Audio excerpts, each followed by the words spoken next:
എന്റെ കർത്താവേ, എന്റെ ദൈവമേ, സഭയ്ക്കും തിരുമേനിമാർക്കും ഇപ്പൊ മോശ കാലഘട്ട. പിന്നെ വൈദികനായ എന്റെ കാര്യം പറയണോ? എനിക്കാകെ തല കറങ്ങുന്നത് പോലെ. അതെന്നാ ടെൻഷൻ മാറ്റാൻ നീ രാവിലെ തന്നെ 2 വിട്ടോ? പോലീസുകാർക്ക് സംശയിക്കാൻ ഇത് മതി. സൂക്ഷിച്ചു വേണം. നടക്കാം. വീടിന്റെ മുൻവശം നിറയെ പോലീസാ. നമ്മുടെ ആൾക്കാർ നിൽക്കാൻ സമ്മതിക്കുന്നില്ല. എന്താ സർ, ബോഡി ഞങ്ങൾക്ക് അകത്ത് കയറി ഒന്ന് കാണാമോ സർ? നോ, ഇപ്പൊ ആരെയും അകത്തേക്ക് കടത്തി വിടാൻ നിവൃത്തിയില്ല. ബോഡി ഉടനെ പോസ്റ്റ്മോർട്ടത്തിന് കൊണ്ടുപോകും. സർ, ഫോണൊന്നും ഇങ്ങോട്ട് തരണ്ടെന്ന് ഞാൻ പറഞ്ഞില്ലേ? നടേശ് സാറിന്റെ അനിയൻ ലണ്ടനിൽ നിന്ന്. ആണോ? എന്നാ അത് പറയണ്ടേ?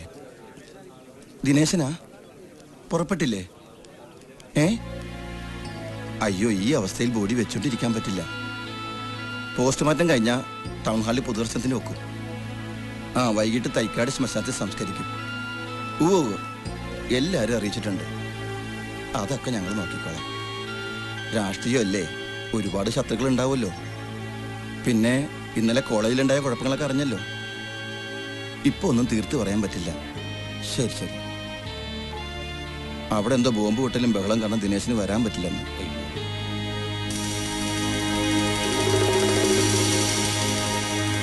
വിഘ്നേശ്വരൻ, അയാൾ എന്തോടെ നായ മണക്കുന്നതിൽ കുനിഞ്ഞു കിടന്ന് മണപ്പിക്കുന്നത്? പോലീസ് നായയുടെ പണി കൂടി ഏറ്റെടുത്തിരിക്കുക. മേലധികാരി ആയിപ്പോയില്ലേ സാർ?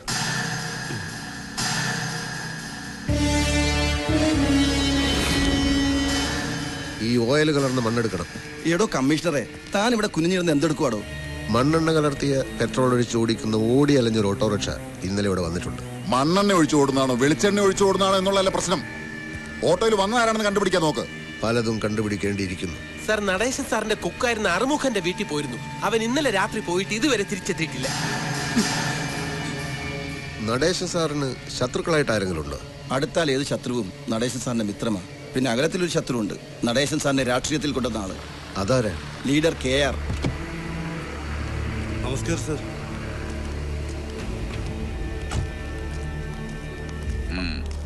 നമസ്കാരം സാർ. എന്താ മേരി പയസേ, ഹോസ്റ്റലിലെ ഡിസിപ്ലിൻ ഒക്കെ കളഞ്ഞു കുളിച്ചോ? പ്രിൻസിപ്പൾ അച്ഛൻ ഇവിടെ ഉണ്ടായിരുന്നോ? എന്താ അച്ഛോ ഇതൊക്കെ? KR സാറിന്റെ കൊച്ചുമകളായതുകൊണ്ട് ഞങ്ങൾ ഇത്തിരി കൂടുതൽ സ്വാതന്ത്ര്യം കൊടുത്തുപോയി. അതിന്റെ കുഴപ്പാ. രണ്ടാളും കൂടി ഇത്രയും ഒപ്പിക്കുമെന്ന് സ്വപ്നത്തിൽ പോലും കരുതിയില്ല. വേണ്ടാത്ത റിസ്ക് എടുക്കണ്ടെന്ന് മോളോട് മുത്തശ്ശൻ പറഞ്ഞതല്ലേ? രാത്രി സമയത്ത് ഈ ഗസ്റ്റ് ഹൗസിൽ നടേശനെ കാണാൻ എന്ത് ധൈര്യത്തിലാണ് നിങ്ങൾ വന്നത്? ആള് മരിച്ചെങ്കിലും അവന്റെ കയ്യിലിരിപ്പിനെ പറ്റി പറയാതിരിക്കാൻ പറ്റുമോ? Good morning sir. Good morning. ഇങ്ങനൊരു സ്ഥലത്ത് കുട്ടികളെ വിളിച്ചു വരുത്തണമായിരുന്നു. സംശയം തോന്നുന്നവരെ ചോദ്യം ചെയ്യുക എന്നുള്ളത് പോലീസിന്റെ ഡ്യൂട്ടിയല്ലേ സാർ? ചിലപ്പോ ഇവർ ഈ കേസിലെ പ്രതികളായിരിക്കാം, അല്ലെങ്കിൽ പ്രധാന സാക്ഷികളായിരിക്കാം. രണ്ടായാലും ക്വസ്റ്റ്യൻ ചെയ്യാതിരിക്കാൻ പറ്റില്ലല്ലോ സാർ. അച്ഛനും അമ്മയും കൊച്ചിലെ മരിച്ച കുട്ടിയാ ലേഖ. ജൂലിയുടെ അച്ഛനും അമ്മയും സ്ഥലത്തുമില്ല. അവരെ കൂടുതൽ വിഷമിപ്പിക്കാതെ. ഞാൻ ഇവരെ ഇപ്പൊ കസ്റ്റഡിയിൽ ഒന്നും എടുക്കുന്നില്ല. ചില വിവരങ്ങൾ ചോദിച്ചിട്ട് വിട്ടേക്കാം. കമാ വരൂ. ചെല്ലേ. നടേശൻ സാറെ രാഷ്ട്രീയത്തിൽ കൊണ്ടുവന്നത് സാറാണല്ലോ. 2 വാക്ക്. എന്റെ വിരൽത്തുമ്പിൽ തൂങ്ങിയാണ് അവൻ രാഷ്ട്രീയത്തിലേക്ക് വന്നത്. പിന്നീട് എന്നെ വിട്ടുപോയെങ്കിലും രാഷ്ട്രീയ രംഗത്ത് ഇത്രയും നല്ല സ്വഭാവമുള്ള വ്യക്തികൾ വളരെ കുറവാണ്. എനിക്ക് എന്റെ ഒരു മകൻ നഷ്ടപ്പെട്ടതുപോലെയാണ്. എനിക്കൊന്നും അറിയണ്ട. എന്റെ മോനെ ഞാൻ ഇവിടെ കണ്ടിട്ടാ പോയത്. അവൻ എവിടെ പോയി?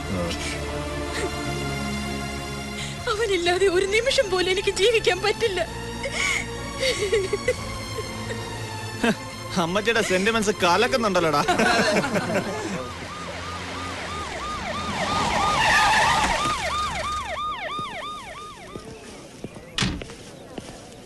ഇടിയങ്കർത്താ,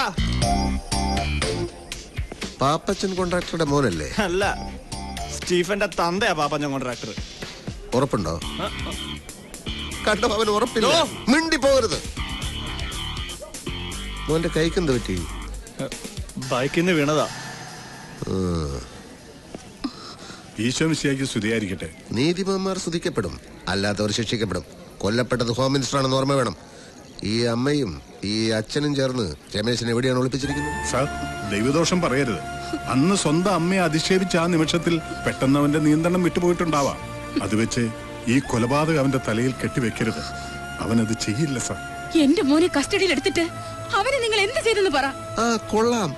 ഹോം മിനിസ്റ്ററുടെ പേരിൽ കഥ ചമച്ചുണ്ടാക്കിയ കഥാകാരി ഇപ്പൊ പോലീസിനെ പറ്റി പുതിയ കഥ എഴുതുകയാണല്ലേ? അവൻ എവിടെ ഉണ്ടെന്ന് പറ. പിടിച്ചോണ്ടേ തല്ലിക്കൊന്ന് കുഴിച്ചുമൂടിട്ടിപ്പോ നാട്ടുകാരെ ബോധിപ്പിക്കാൻ വേണ്ടി വന്നിരിക്കുക കമ്മീഷണർ സാർ. ഇതുപോലുള്ള കളികൾ മുമ്പും കുറെ കളിച്ചിട്ടുള്ളതാ പോലീസ്. കക്കാൻ ക്യാമ്പിലെ രാജൻ കൊലക്കേസ് പോലെ തന്നെ ആയിരിക്കും രമേശിന്റെയും ഗതി. നിന്റെ ഗതി അതിലും മോശമായിരിക്കും. If you don't shut your bloody mouth and get lost.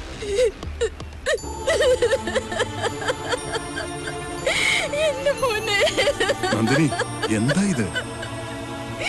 നിങ്ങൾ നോക്കിക്കോ, എന്റെ മോൻ എന്തെങ്കിലും പറ്റിയെന്നറിഞ്ഞ പിന്നെ ജീവിച്ചിരിക്കില്ല ഞാൻ. നന്ദിനി, അവിവേകം ഒന്നും കാണിക്കരുത്. Anti,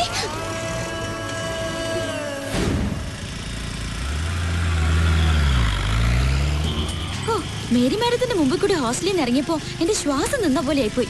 just എസ്കേപ്പാ. ഈശ്വരൻ കാത്തു. പറഞ്ഞ ഒക്കെ തന്റെ അമ്മ ഓർത്തിട്ടാ. തന്നെ കണ്ടില്ലെങ്കിൽ ചത്തുകളിയൊന്ന് പറഞ്ഞു എന്ന് അറിഞ്ഞതുകൊണ്ടാ ഞാൻ ഈ റിസ്ക് എടുത്തത്. അമ്മ എന്തെങ്കിലും കടുങ്ക ചെയ്യുന്ന എന്റെ പേടി. താൻ ടെൻഷൻ അടിക്കാതിരിക്കടോ, ഒന്നും ഉണ്ടാവില്ല.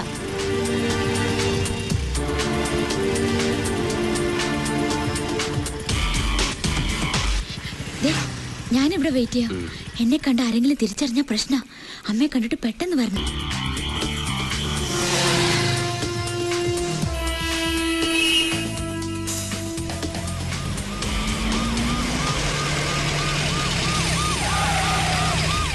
ഹലോ, പേടിക്കണ്ട. I M CI Vignesh. ഇവിടെ വരുന്നവരെയും പോകുന്നവരെയും നിരീക്ഷിക്കാൻ വേണ്ടി ഞങ്ങൾ ഈ പരിസരത്ത് പോലീസിനെ ഏർപ്പാടാക്കിയിട്ടുണ്ട്. ഒന്ന് ചെക്ക് ചെയ്യാൻ വേണ്ടി ഇറങ്ങിയതാ. കുട്ടിയേതാ?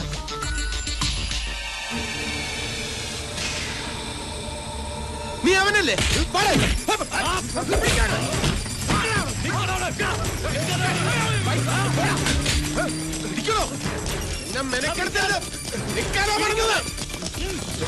വേഗം പിടികിട്ടി പിടിക്കിലാകാരെ പിടിച്ചത്.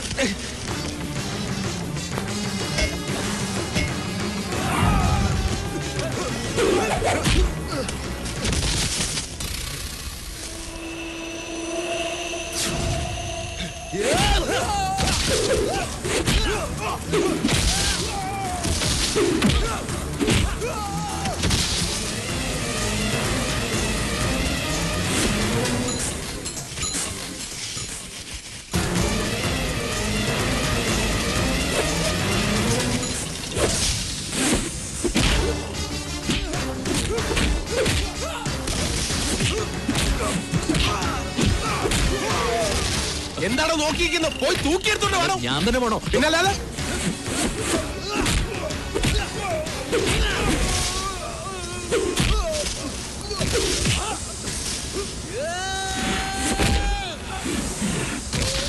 ഹലോ, മലയാള മനോരമല്ലേ? അതെ, നമ്മുടെ ഹോം മിനിസ്റ്ററുടെ കൊലയാളിയില്ലേ രമേശ്?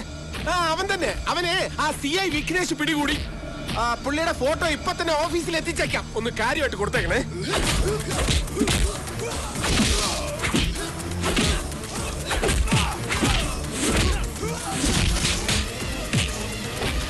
ഹലോ, മാതൃഭൂമി.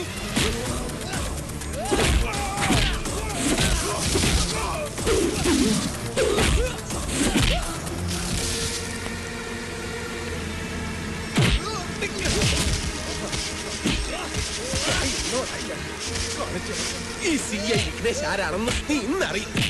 പിടിച്ചോ അവരെ. ആ സ്റ്റുഡിയോയിൽ വിളിച്ച് ഫോട്ടോഗ്രാഫറെ വരാൻ പറ.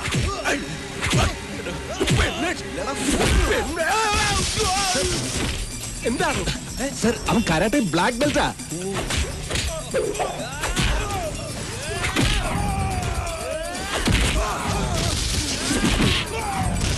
എന്താണോ ഇത്?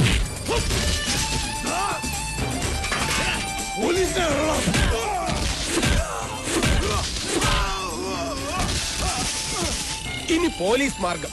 കല്ലെറിഞ്ഞ് വീഴ്ത്തണോ അവനെ? ചറ പറ, എറിയണോ?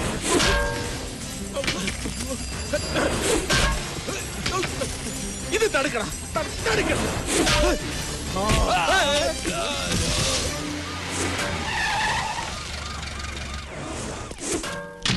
കുത്തി ഇറങ്ങി